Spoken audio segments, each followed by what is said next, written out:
With me now are two of our regulars, Kathleen Flammia and Dr. Fleming.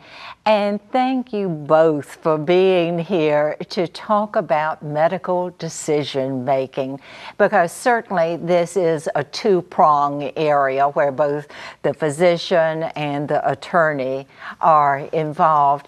And I'm going to begin by asking you, Dr. Fleming, what are we talking about with medical decision making? This is assessing a person's ability to make a choice, to understand the risks and the benefits of a procedure or of a treatment program that might be recommended by the medical profession.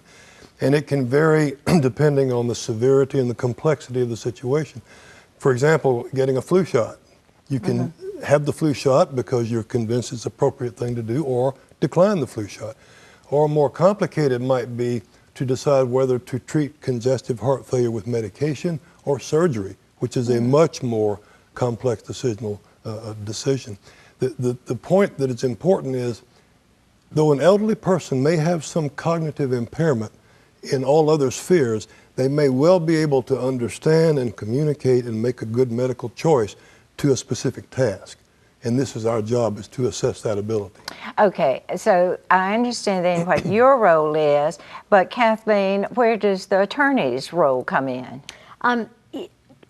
You know, there's a presumption that everyone is competent, that they have capacity to handle their medical decisions and their finances, unless someone's instituted a guardianship proceeding over you. You are the ward in a guardianship proceeding, and the court has taken away your rights and found you to be incapacitated. So in that instance, someone else, the guardian, would consent to medical treatment.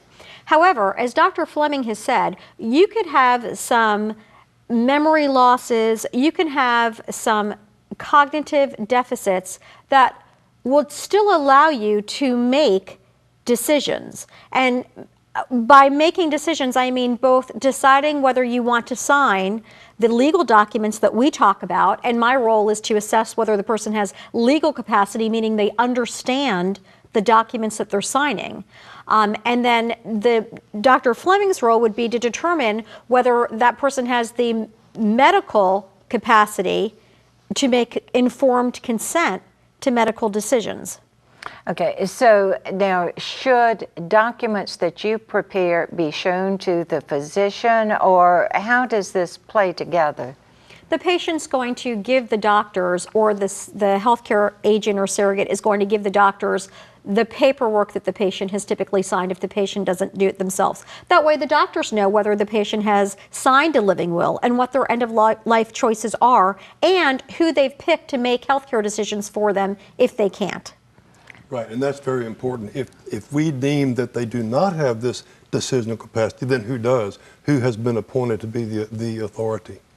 So the family needs to be involved as well. Absolutely. Okay. Now, with the documents that you are preparing, Kathleen, should he be given a copy of them? Should they be on file in your office? How do you handle this? Certainly, for my clients, I keep a copy of those documents. My client has a copy of the documents. We also encourage them to give them to their primary doctor as well as their healthcare surrogate, so that if there is a medical situation, the healthcare surrogate has the documents that they can provide to the doctors so that they can make the medical decisions. And to take it one further step, should an emergency arise, the surrogate should be able to transport the documents to the emergency room or to the hospital, so that that staff will understand what has been documented.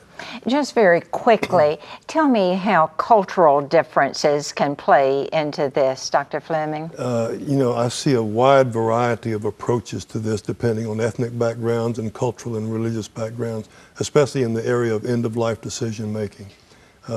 And some people, no matter what their cultural background, don't want to make the decision. They would rather say, well, ask my daughter, ask my husband, and they give up their autonomy, so to speak. And so you have to go with the flow and understand where they're coming from and ask them what are their values. Well, Dr. Fleming, thank you for being with us. Kathleen, thank you for being with us and showing about this partnership for medical decision making.